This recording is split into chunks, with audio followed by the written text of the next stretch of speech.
تاجیک میشه یه لحظه تشریف بیاری؟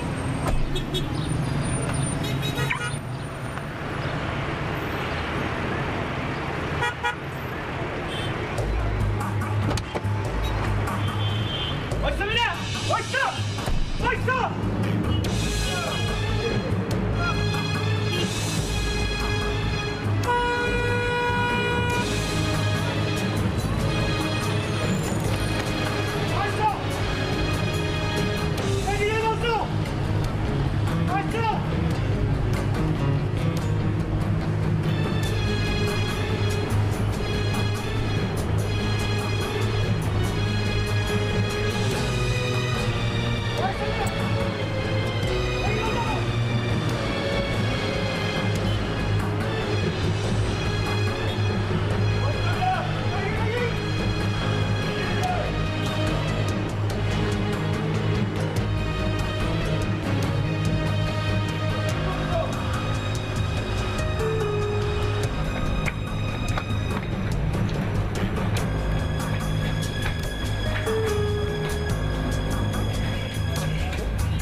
جون مادرت هیچی نگو.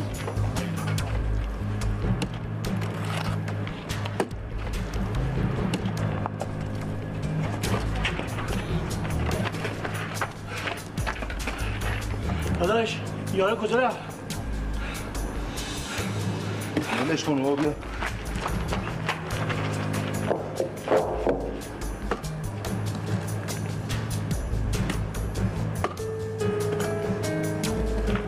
خیلی مردی.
چیه؟ آقا اینجا چیکار میکنی شما؟ چیزه من مریض دارم، همراه مریضم.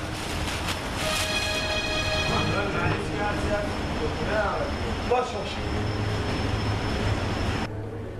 بابایی هانی قشنگه، نترس یا بابا، نگران نباش. بابایی زد تو دل خطر رو پول عملت جور کرد. مختار کجایی صبح تا حالا؟ 1 ساعته دارم بهت زنگ میزنم. چی شده؟ مگه دایی عباس با تماس نگرفت؟ نه. خدا رو شکر پولو جور کرده. دیشب زمینش فروش رفته، صبح زودم پولو ریخته به حسابت. صبح پول ریخته به حساب من؟ آره، الان پول تو حسابته. برو بگیر ببر حسابداری تا دکتر نرفته. معصوم صبح پول ریخته به حساب من، به تو الان بهم میگی؟ 10 بار به گوشیت زنگ زدم. معصومه چی کار کردی با من؟ چی کار کردی؟ حالا که دیر نشده چرا اینجوری میکنی؟ دیر شد دیگه، دیر شد خانم، دیر شد. دیر نشده، برو الان حسابداری کارا رو انجام بده. باش.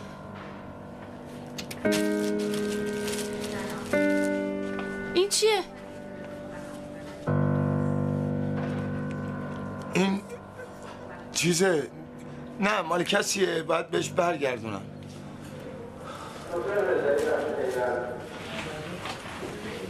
دیدی پول جور شد؟ ای ندارم راه انداخته بودی؟ حالا فیش بیمارستانت کو؟ توش. بسیار حالا چرا اینقدر ناراحتی؟ 2 قرون پول دادی جونت داره در میاد؟ هر آنچه نکشد پرورش است. بله. میدونی یعنی چی؟ نخ. پس چرا میگی بله؟ نه خیلی، من اینجا گرفتار شدم. شما چکای مشتری رو ببر، من تا عصر خودمو میرسونم. نه خوشبختانه خیلی زخمی نشده. یکم گیج میزد، آوردمش همونجا یه خیابون پایینتر بیمارستان بود. نه بابا اون پرید وسط خیابون، مثل یه بی‌وجدانی که پیش از تو ماشین برمی‌داره، اونم میاد دنبال دزده که یهو زدم بهش. نه خدا خیلی بهش رحم کرد. آقا مجید من میام تا عصر خودم میرسونم. خداحافظ. جان ببخشید، شما باید تشکیل پرونده بدید، با من تشریف بیارید، من براتون توضیح میدم. بفهم.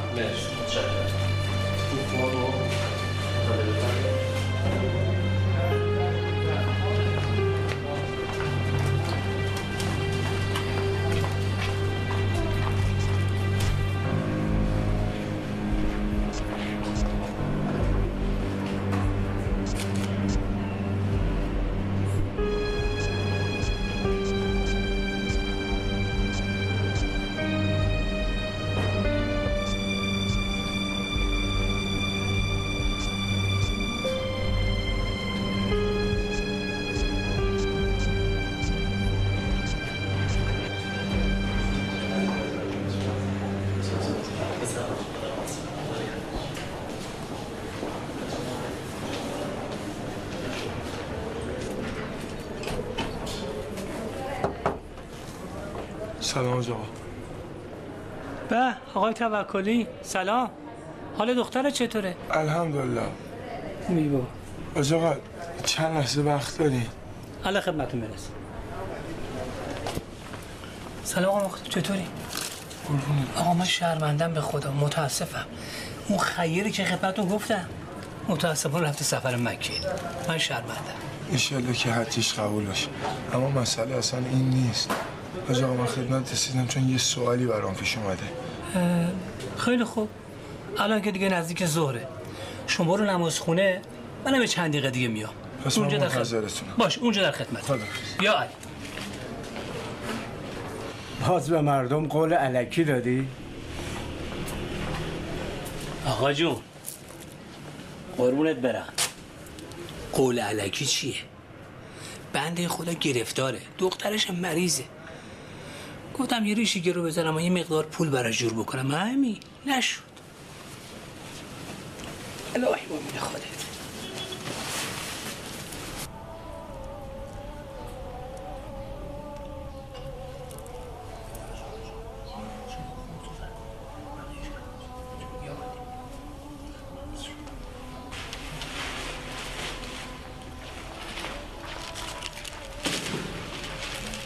سلام آقا. علیک سلام. آقای توکلی عزیز، چه خبر؟ آقا من این مسئله‌ای برام پیش اومده. بفرمایید. تو چه زمینه‌ای هست؟ در خدمتم. یا علی. چجوری بگم؟ من یه کاری کردم، گرفتار شدم. یعنی خودم رو گرفتار کردم. الان رسیدم به بنبست. خدا بزرگه. با توکل به اون همین مشکلات حل میشه. بفرمایید. تو بزرگی خدا اصلا شکی نیست، اما من واسه اولین بار به بزرگی خودش قسم برای اولین بار پامو تو زندگی کج گذاشتم، که اونم شما باعثش شدی. من؟ بله آقا شما. بنده خدا، من که شما رو خیلی هم نمیشناسم. تو همین بیمارستان با هم آشنا شدیم. دختر شما مریضه، پدر منم تو همون بخش بستریه. همین. آقا شما این کیف رو ببینید.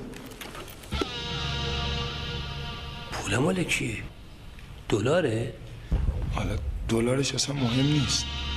اینجا رو نگاه کنی.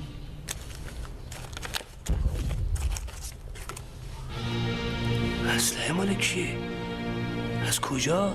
من صبح که اومدم خدمتتون. میگم اسلحه مال کیه؟ خب آقا اجازه بدید من توضیح میدم دیگه. بفرمایید. من صبح که اومدم پیشتون اصلا از خودم بیخود شده بودم. دیگه راه به هیچ جایی نداشتم. شما خودتون حال دختر منو دیدین دیگه. خب ازتون استخاره گرفتم، اما کل ماجرا رو بهتون نگفتم.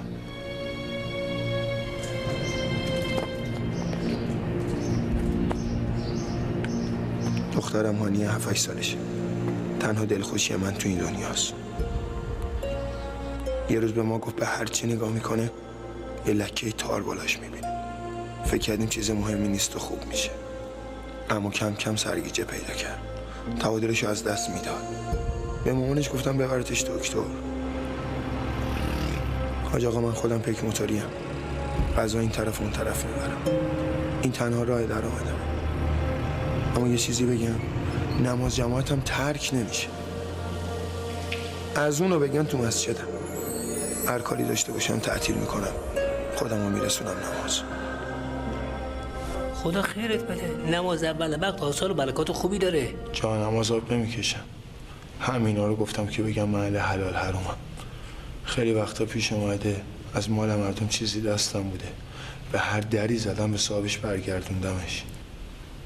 من میگم اگه با خدا باشی، خدا تو سخت‌ترین شرایط نگرت میداره، به مو میرسونه، اما پاره نمیکنه. بله. اما آقا پکیدم، لای منگنه گیر کردم، له شدم. دخترت حالش خوب نیست. من براش دارو می نویسم، اما دارو کافی نیست، باید عمل بشه، وگرنه میزنه به چشماش. خدایی نکرده ممکنه نابینا بشه، یا حتی بدتر از اون. خرج عملش چقدر میشه؟ یعنی الان تنها چیزی که به ذهنت میرسه اینه که خرج عملش چقدر میشه؟ پاشو این پنجره رو باز کن.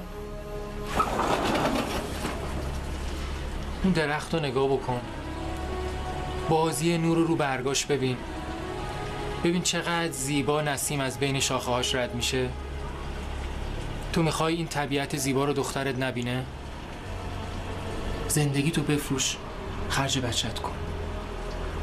مگه زندگی یه کارگر ساده مثل من چقدر میارزه؟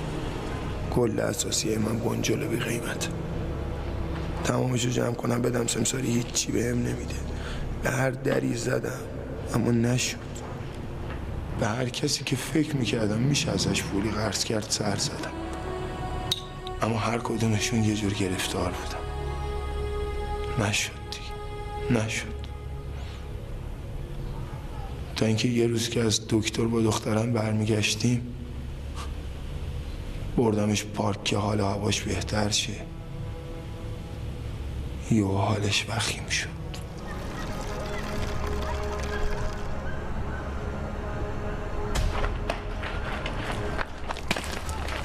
هانیه بابا.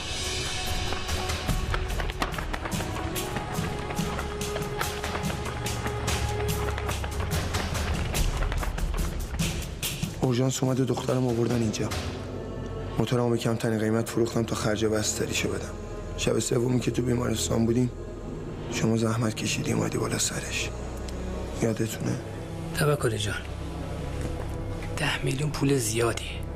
حقیقتش منم از بس برای اینو وام گرفتم چوب خطم پره.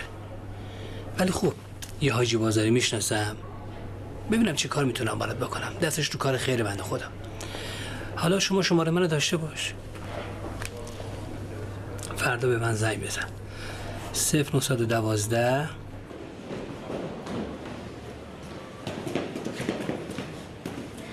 عملش نکنی حالش خراب میشه ها. یعنی هیچ راهی نداره دکتر؟ پنجره های چشمان من رو بر جهان مبند پدر.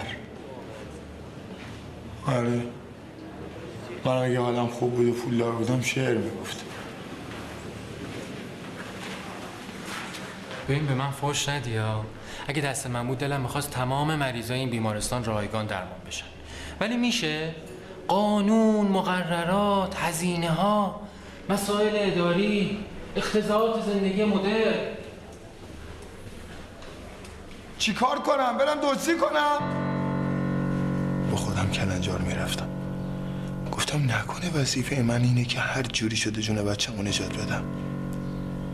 یه فکرایی زد به سرم. اگه پول از یه جایی بردارم و بعد بذارم سر جاش چه اشکالی داره؟ تمام شب خوابم نبرد. مثل این دیوونه‌ها تو حیاط بیمارستان دور خودم میچرخیدم تا اینکه اذان صبح شنیدم. اومدم اینجا نماز بخونم که شما را دیدم. پیش خودم گفتم بذار از خود خدا بپرسم. خب آقای توکلی عزیز، نیت کردی؟ با تمام وجود با خدا حرف زدم و ازش خواستم منو راهنمایی کنه. گفتم خدایا اگه راضی هستی برم برای نجات جون بچم دزدی کنم، استخاره رو خوب بیار. با شما مومن نیت کردی؟ بله آقا. الهی با میده خدایا این جوان میخواد با تو مشورت کنه. خودت راه راست جلو باش بگذار. الهی با میده خودت. اللهم صل علی محمد و آل محمد.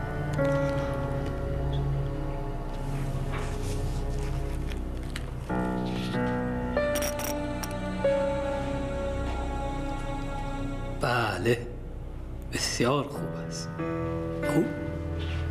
خوبه حاج آقا؟ بله بسیار خوب است. درنگ جایز نیست. درنگ نکنی. هر چی زودتر اقدام کنیم ایشالله خیره. از شما که خداحافظی کردم از بیمارستان زدم بیرون. الکی تو خیابون این دور و بر راه میرفتم و بی خودی با خودم حرف میزدم. استخاره جلو چشام بود و صدای شما تو گوشم میپیچید. درنگ نکنید. هر چه زودتر اقدام کنید. انشالله خیره. 2 ساعت تو خیابون عین دیوونه ها پرسه میزدم. هی از خودم میپرسیدم واقعا خدا به من اجازه دزدی داده؟ تو همین فکر بودم که چشمم به مردی افتاد که داشت پشت تلفن داد و بیداد میکرد. واسه عصبانی نیستم. الان کجایی؟ همونجا وایس تو.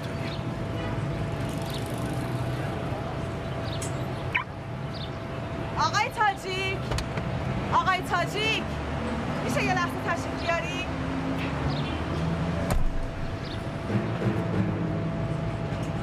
طرف کیفش جا گوشته، یعنی انگار همه چیز ردیف شده بود دزدی کنم. دیگه معطلش نکردم. به خودم اومدم دیدم دارم میرم طرف ماشینش. وایسا میرم. وایسا.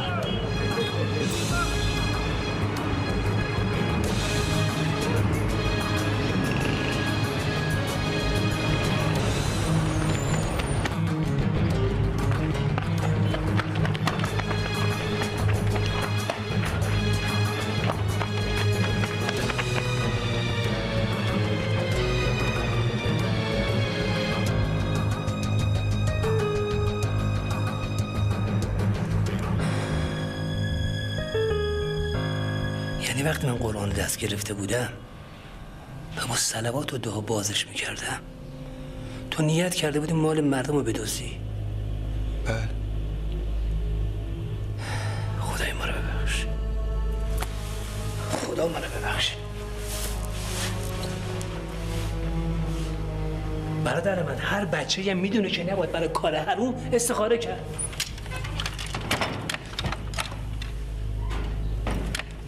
حاج آقا من واقعا از ته دل از خدا برادر من اشتباه کردی، بیجا کردی. در ثانی تو این کیف یه اسلحه هست و مورد امنیتی داره، اینو میفهمی؟ خب حاج آقا کمکم کن. چه کمکی آخه؟ شما استخاره گرفتی، شما گفتی درنگ نکنی، شما گفتی عجله کن. ده آخه اگه من میدونستم که همچین نیتی داری 100 سالش دست به قرآن نمیزدم.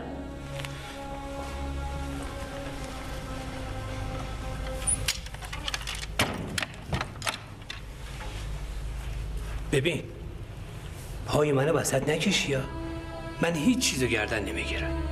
صاحب کیفو پیدا کن بهش پس بده، خلاص. مسخره فرمودم به قرآن.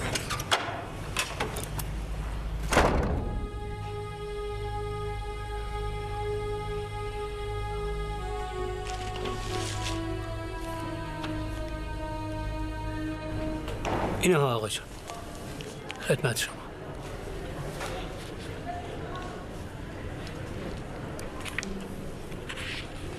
بفرم.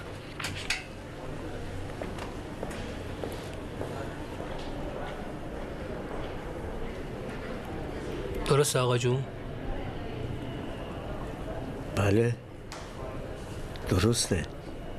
یعنی هر جور که حساب کنی توی این آیه شتاب به سوی کار خیر هست و سریع میفرماید که برو کار خیر انجام بده. هر کسی دیگه به جای تو بود همینو میگفت که تو بهش گفتی.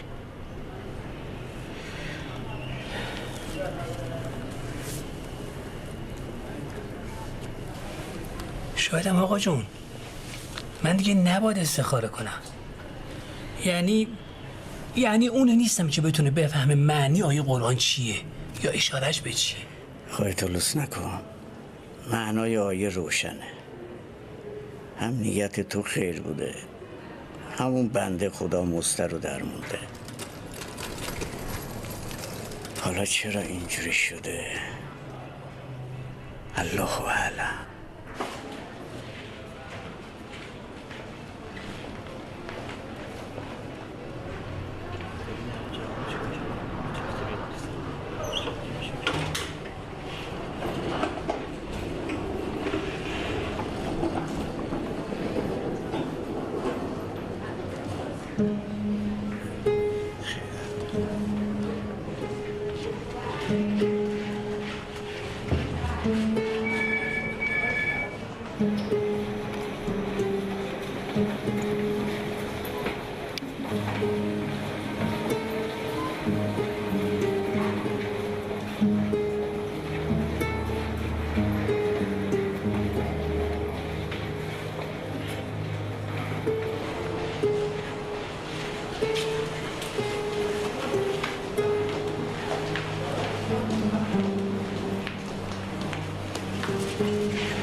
به کرمت قسم اینو تو پروندم ننویس. قول میدم این غلطی که کردم و خودم یه جور راست درستش کنم.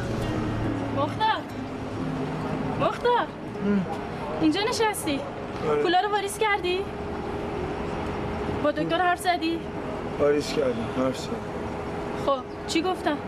کی چی گفتم؟ دکترها چی گفتن؟ دکترش گفت عملش میکنه. خدا رو شکر.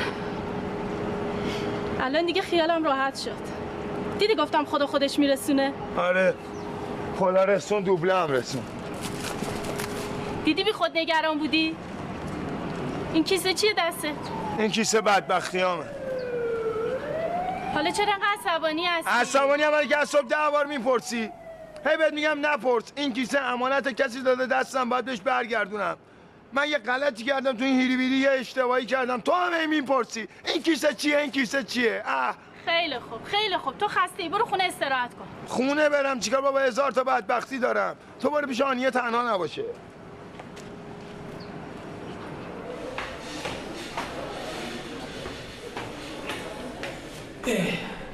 مومن خدا تو اینجایی؟ من کل بیمارستان رو دنبالت میگردم. سلام. سلام آقا. یا الله خسته نباشی. آقا من از صمیم قلب از شما معذرت میخوام.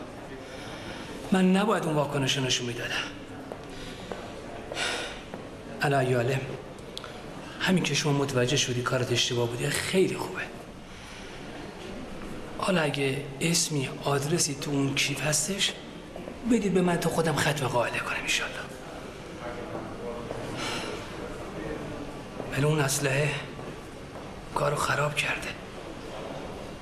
اینجاست. کی آقا؟ صاحب کیف. صاحب کیف؟ حاج آقا اینجا بفرمایید. خیلی ممنون. خواهش می‌کنم. سلام. آقای تاجیک؟ بله. فرباد تاجیک؟ شما؟ این کیف مال شماست؟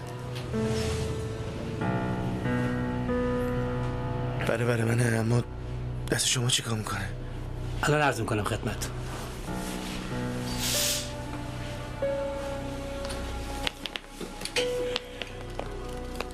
شما نظامی هستین؟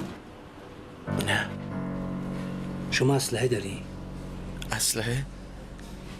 من اسلحه ندارم. خیلی خوب. پس لابد این کیف مال شما نیست دیگه.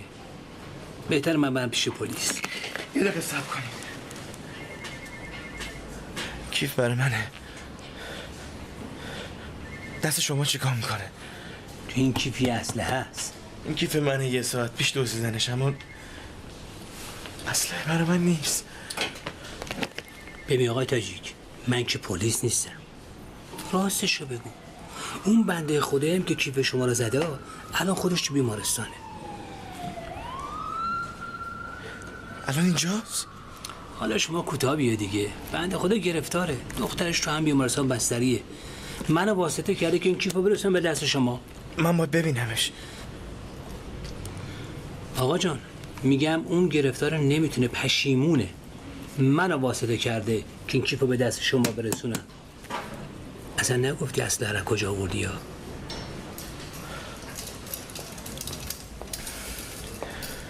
حاج آقا شما نمیدونید چه اتفاقی افتاده. چه خطری از بیخ گوش من گذشته.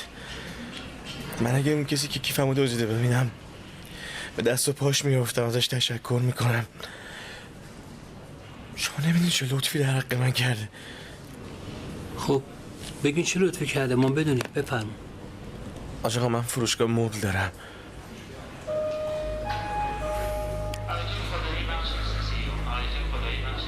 وضعم خوبه، بد نیست. همون یهو جوش میارم، جوشیم، خونم داغ میشه، عصبی میشم، یه حرفی میزنم یهو پشیمون میشم. احساساتی هم دست خودم که نیست. رفتم نبوده، شاگردش بوده. مگه نگفتم نده به شاگردش ها؟ مگه نگفتم نده به شاگردش؟ حواسم نبود. حواسم نبود. امروز حواست نبود. دیروز حواست نبود. کی حواست هست تو؟ تو کی حواست هست؟ برو شو ببینم. کودکستان شده اینجا واسه من. حواسم نبود.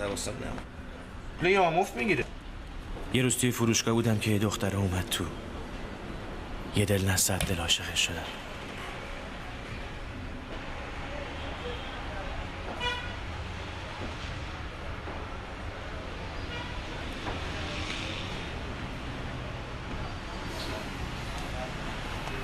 بله خانم. سلام. اینو من میبرم.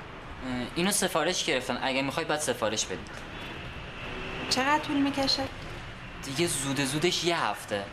زودتر نمیشه؟ زودترم میشه. شما بپسندید من خودم جفت جورش میکنم. ولی این برای آقای رفت طالبی آمدمون شروع شد. این اولین باری بود که سفره دلمو برای یکی باز میکردم. شکی نداشتم که این دختر همسرم میشه. خانواده‌مون رو در جریان گذاشتیم. خانواده اونا مخالفتی نداشتن، اما این وسط بابا ننه من ساز مخالف زدن. گفتم ما دختره رو نمیشناسیم. آخه میدونی چیه؟ خانواده ما سر قضیه پسرخاله مرحومم مارگزیده شده بودن. بابام به هر کی میرسید میگفت بیاد منو نصیحت کنه که بیخیال لیلا بشم. من و خانوادت خیر و صلاحتو میخوام دایی جان. تو از خودت پرسیدی این دختره دانشجوی عاشق چیه تو شده؟ توی که معلوم نیست دیپلم تو چجوری گرفتی؟ دایی جان، لیلا عاقله، دیده عرضه دارم قبول کرد. آره؟ خیلی هم داری. عرضه، پول، خیلی هم پول داری. منم اگه دختر بودم عاشقت میشدم. خوب شد که دختر نیستی. خانواده‌شم که در به داغونن. نصف بیشترشون خارجن. معلوم نیست کیان، چیان. مهم نیست. آره مهم نیست. اصلا مهم نیست. مهم نیست. خوبه. هنوز عکس پسر خاله مرحومت اینجا روبروته. می‌بینی که با صدق کرد. چون خر بود. نه عزیزم، خر نبود. عشقی بود. احساسی بود. دار و ندارش ریخ پای زنش باش چیکار کرد؟ همه رو بالا کشید و رفت. لیلا دختر خوبی بود. بهش علاقه پیدا کرده بودم. درس خونده بود، نجیب بود. تصمیمم گرفته بودم. خواستم باهاش ازدواج کنم. حرف هیچ کس هم گوش نمیدادم. اونقدر دوستش داشتم که تحملی نداشتم کسی بهش توهین کنه.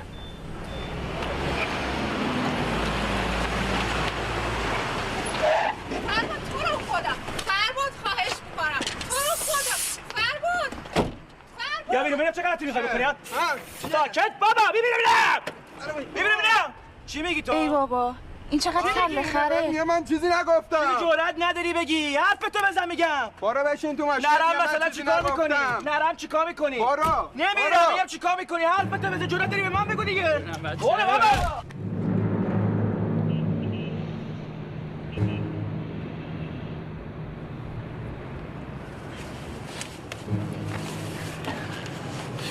خیلی درد داره.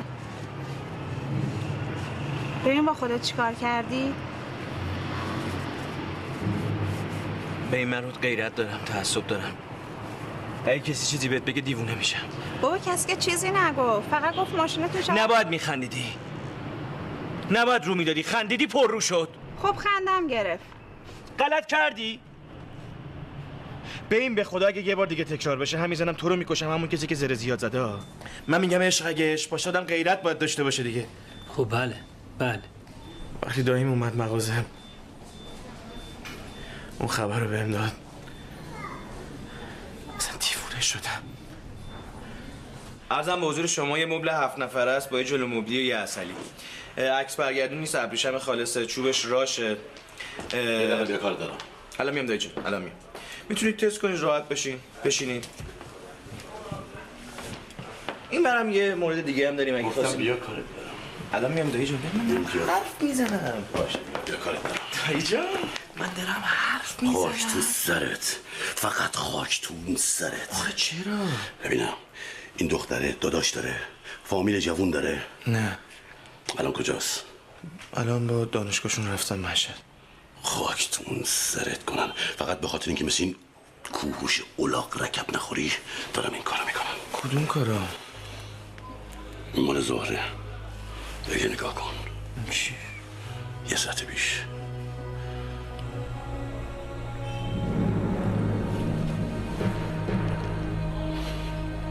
اصلا اون چیزی رو که میدیدم باور نمیکردم. لیلا داشت با یه پسر دیگه تو خیابون شونه به شونه راه میرفت. شک کردم نه این لیلای من نیست، اما دیدم سوار ماشینش شده بود. دیگه خون جلوی چشمو گرفت. دنیا رو سرم خراب شد. خدایا چی میدیدم؟ من به این دختر اعتماد کرده بودم. من مثل کوروش نبودم که دیخ کنم یا از شدت قصه خودمو بکشم. من میزدم خون به پا میکردم.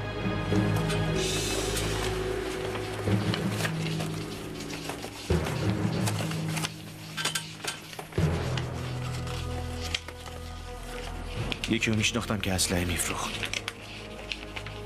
بعدی زخم فقط با خون درمون میشه. اسلحه‌ای که چسبید به دستم دیگه راهمو عوض کردم.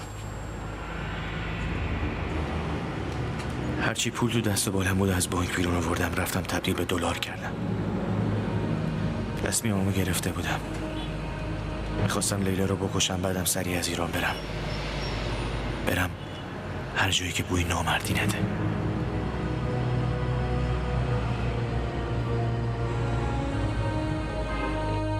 تمام شب نقشه کشیدم. نقشم این بود: ساعت پروازم که مشخص شد میرفتم دختره رو میکشتم، بعد میرفتم به ترکیه و از اونجا هم برای همیشه به یک کشور اروپایی. من مثل کوروش نبودم که خودمو بکشم. اگه کسی بهم خیانت میکرد میکشتمش. صبح که شد رفتم آژانس هواپیمایی و بلیطو گرفتم. از آژانس که اومدم بیرون لیلا زنگ زد. دیگه دیوونه شدم. کجایی؟ گفتم کجایی؟ تهران؟ تهران چی کار میکنی تو؟ مگه نگفتی میخوام برم مشهد؟ میگم مگه نگفتی میخوام برم مشهد؟ من فقط میخوام بدونم کجایی؟ عصبانی نیستم من اصلا عصبانی نیستم. الان کجایی؟ الان کدوم گوری؟ وایس تو میام.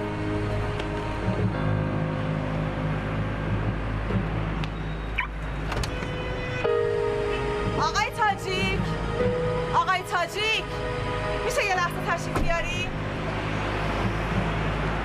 رفتم تو. خیالت راحت. یه دفعه یاد کیفم افتادم. وایسا! سری برگشتم دیدم یکی برش داشت رو داره میدوه.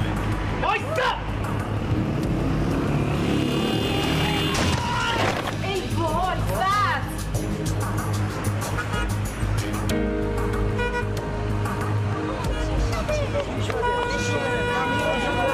آقا یه ماشین زنگ بزنیم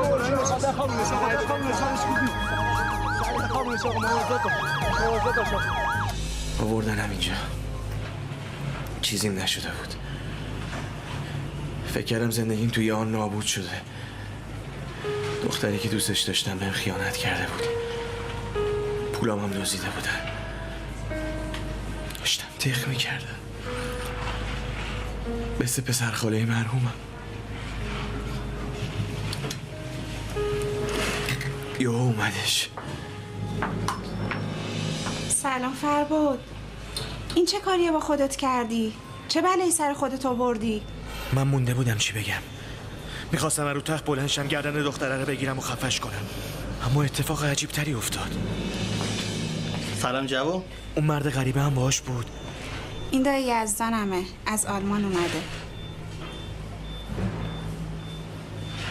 دله گفته بود ماشاءالله خوش تیپی. دایته؟ دایته؟ ها؟ آره؟ دایته؟ یه دایی که تا به حال ازش حرف نزده بود. دایی زیاد داره. والا به من گفته بود، اما اونقدر احمق بودم که نمیتونستم تشخیص بدم. الله اکبر، الله اکبر. یعنی هر جور که حساب کنی توی این آیه شتاب به سوی کار خیر هست. الله اکبر. به خاطر همینه که میگم اون مردی که کیف منو زده خدمت بزرگی به من کرده. نمیدونم، شاید الان من دستم به خونه لیلا و داییش. جوون خیلی خدا تا رو دوست داشته. ببینم اون آقا الان کجاست؟ اون بنده خدا الان گرفتاره، بالا سر بچه‌ش تو همین بیمارستانه. حیرون و سرگردون از بیمارستان میزنه بیرون که شیطون یهو گولش میزنه و اون اتفاق میفته. میگم بیا شما یه کاری بکن، به شکرانه اتفاقی که افتاده و خطر از شما رفع شده یه کمک مالی به این جوان بکن. کیف این کیف میخوای چیکار کنی؟ کمک کنم دیگه. کیف باشه ولی نمیخواد، اون که گدا نیست که. شما اگه میخوای یه کاری بکنی من یه پیشنهاد دارم برات. بفهم. اون بنده خدا تقبل کرده که خرج عمل دخترتو بده، به پاس همون اتفاقی که الحمدلله به خیر انجام میده. شما من بعد دیگه هیچ وقت برای کار حروم استخاره نکن. ما که نمیدون خدا برنامه‌هاشو چه جوری پیش میبره. علم غیب هم که نداریم. ما مأمور به ظاهریم. باید هرچی عقل میگه و شرع میگه بهش عمل بکنیم. دزدی حرومه. دیگه هیچ وقت براش استخاره نکن. مثلا